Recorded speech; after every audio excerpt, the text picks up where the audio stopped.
തൊടുപുഴയിൽ ഒരു കുടുംബത്തിലെ 4 പേർ കൊല്ലപ്പെട്ടത് തലയ്ക്കുൾപ്പെടെ ശരീരത്തിലേറ്റ മാരകമായ മുറിവുകൾ മൂലമാണെന്ന് പ്രാഥമിക പോസ്റ്റ്മോർട്ടം റിപ്പോർട്ട്. ശരീരത്തിൽ വ്യാപകമായി വെട്ടും കുത്തുമേറ്റിട്ടുണ്ട്. മൃതദേഹങ്ങൾക്ക് 1.5 ദിവസത്തിനു മേൽ പഴക്കമുണ്ടെന്നും വിലയിരുത്തലുണ്ട്. കോട്ടയത്ത് നിന്നും ജി ശ്രീജിത്ത് ചേരുന്നു. ശ്രീജിത്ത്, പോസ്റ്റ്മോർട്ടം നടപടികൾ പൂർത്തിയായോ? പോലീസ് അന്വേഷണം ഏത് ഘട്ടത്തിലെത്തി?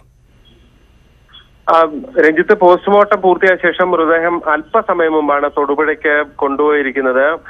4 മൃതദേഹങ്ങളും ഏതാണ്ട് സമാനമായ മുറിവുകൾ ശരീരത്തിന്റെ പല ഭാഗത്തും ഏറ്റിട്ടുണ്ട്. വ്യാപകമായതും ആഴത്തിലുള്ളതുമായ മുറിവുകളാണുള്ളത്.